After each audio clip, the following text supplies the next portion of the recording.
It's funny how life works out sometimes.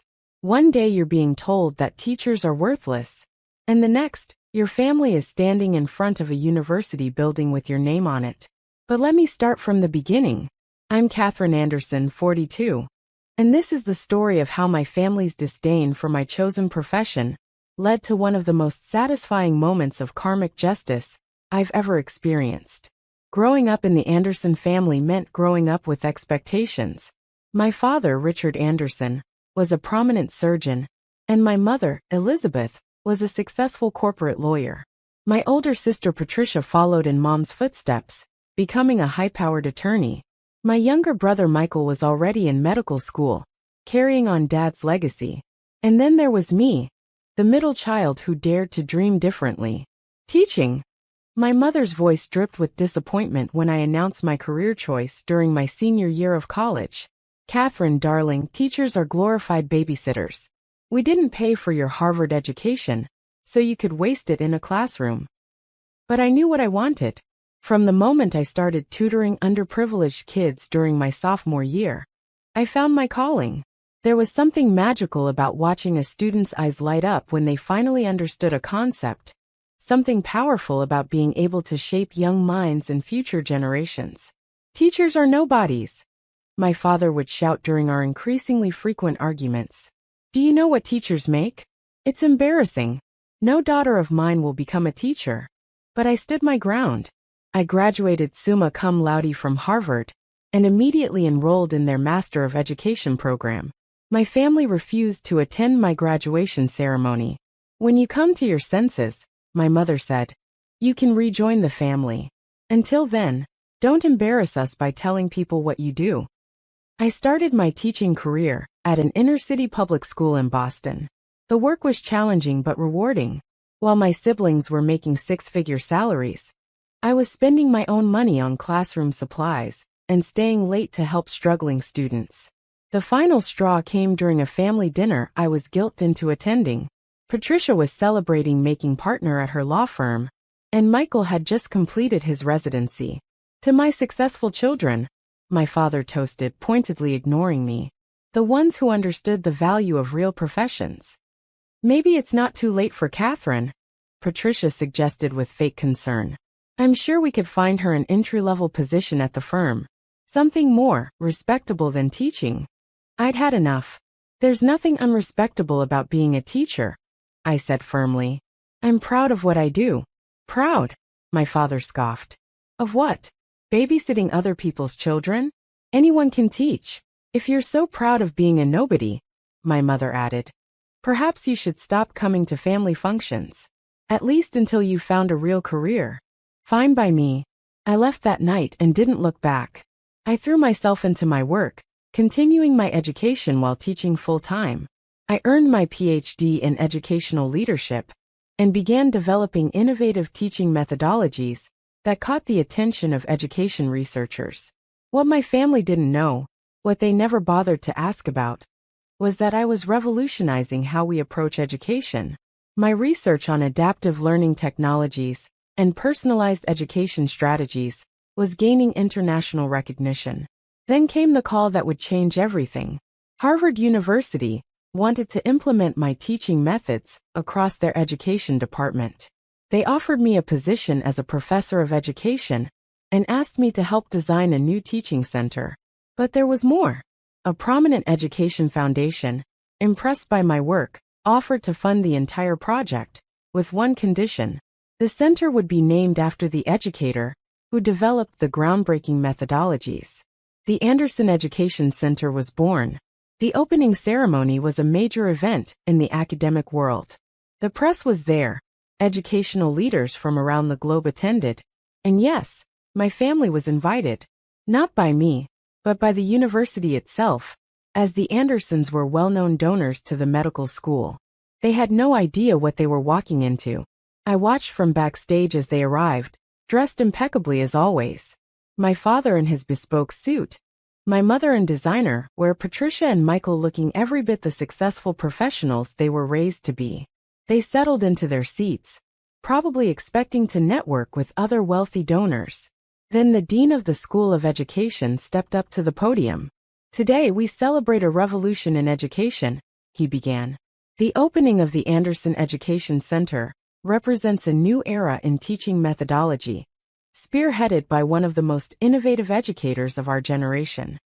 My family sat up straighter, probably assuming it was some distant relative they'd never heard of.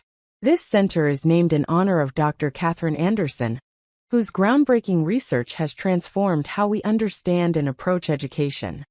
The look on their faces as they saw my name in gold letters on the building, the Anderson Education Center, was priceless. But the dean wasn't finished. Dr. Anderson's journey from public school teacher to internationally renowned education researcher proves that great teachers don't just impart knowledge, they change the world. Please welcome Dr. Catherine Anderson. I walked onto the stage to thunderous applause, deliberately avoiding looking at my family's section. Instead, I focused on the hundreds of educators who had come to learn about my methods, the students who would benefit from this center, and the future of education we were building. My speech was about the importance of teaching, about how educators shape the future one student at a time. I talked about my experiences in that inner-city classroom, about the students who inspired me to develop better teaching methods, about the transformation that happens when we truly believe in education's power. Some people think teachers are nobodies, I said, finally allowing myself to glance at my family. But teachers are the ones who create somebodies out of everybody. The standing ovation lasted 5 minutes. Afterward, during the reception, my family approached me. My father, for the first time in my life, looked uncertain. "Catherine," he started, then stopped, seemingly at a loss for words. "Dr. Anderson," I corrected him gently. "That's what my students call me." My mother tried next. "Darling, why didn't you tell us about all this? Would you have listened?" I asked. "You were too busy being embarrassed by my career choice to notice what I was actually accomplishing." Patricia and Michael hung back, looking uncomfortable. They'd participated in belittling my profession, but at least they had the grace to look ashamed now. The Anderson Education Center. My father read from the program in his hands. Founded through a $50 million grant. International recognition. Revolutionary teaching methodologies. "Catherine, this is what a teacher can achieve," I finished for him. "This is what happens when someone follows their passion instead of others' expectations."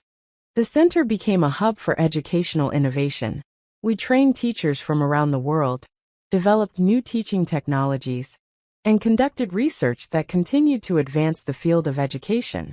My family's attitude underwent a dramatic shift. Suddenly, they wanted to be involved in everything I did. My mother started telling her friends about her brilliant daughter, the educational pioneer. My father began asking about my research with genuine interest. "I was wrong," he admitted during a private moment at a subsequent family gathering. "I thought teaching was beneath us, but you've shown me it's above everything we do. Doctors save lives, lawyers protect rights, but teachers create the future." Patricia, who had once dismissed my career choice, now asked me to speak to her daughter's class about the importance of following your dreams. "I told Madison about how you stood up for what you believed in," she said. "She thinks you're her hero now." Michael, perhaps feeling guilty about his past behavior, started a scholarship fund for aspiring teachers at his hospital. "You showed me that teaching isn't just a profession," he said. "It's a calling." The irony wasn't lost on me. The family that had once kicked me out for being just a teacher was now proudly introducing me as Dr. Anderson, the educator who revolutionized teaching methodology. But the real victory wasn't in proving them wrong. It was in proving that education matters, that teachers make a difference, that one person with a passion for teaching can impact countless lives. 5 years after the center's opening, we hosted a special event. Students from my old inner-city school were invited to tour the facility and learn about educational opportunities. Watching their eyes light up as they explored the state-of-the-art classrooms and learning labs, I knew I'd made the right choice all those years ago. My family attended that event too. They watched as former students came up to thank me, as current educators shared how my methods had transformed their classrooms, as the next generation of teachers talked about their dreams. "I get it now," my mother said quietly.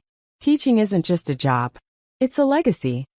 The Anderson Education Center continues to grow and evolve. We've expanded our programs, launched international initiatives, and developed new technologies to make quality education more accessible to everyone. My family, they've become some of our biggest supporters. My father serves on our advisory board, bringing his medical expertise to our health education programs. My mother's law firm provides pro bono services to educational initiatives. Patricia and Michael regularly contribute to our scholarship funds. But more importantly, they've learned the value of teaching. They've seen firsthand how educators shape society, how teaching transforms lives, how just a teacher can become a catalyst for global change. During last year's graduation ceremony for our teacher training program, I watched hundreds of new educators receive their certifications. Each one of them would go on to impact thousands of students throughout their careers. My father, sitting in the audience, leaned over and whispered, "I see your name on that building every day, Catherine, and I'm reminded of how wrong we were. Teachers aren't nobodies. They're everybody who helps anybody become somebody." The Anderson Education Center stands as more than just a building with my name on it. It's a testament to the power of following your dreams, to the impact one teacher can have, to the importance of believing in education's transformative power. And every time my family visits, which is often now, they're reminded that sometimes the path they dismissed as worthless leads to the most valuable destination of all. Because teaching isn't just about imparting knowledge. It's about inspiring change, fostering growth, and building the future. And sometimes, it's about proving that the nobodies they look down upon are actually the somebodies who changed the world. As I stand in my office at the center, looking out at the campus where future educators are being trained, I can't help but smile at the journey that brought me here. The name on the building isn't just a symbol of my success. It's a reminder that when you believe in the power of education, anything is possible. Even showing your family that just a teacher can become exactly who they were meant to be. Thanks for watching. See you again in the next video. Stay stunned.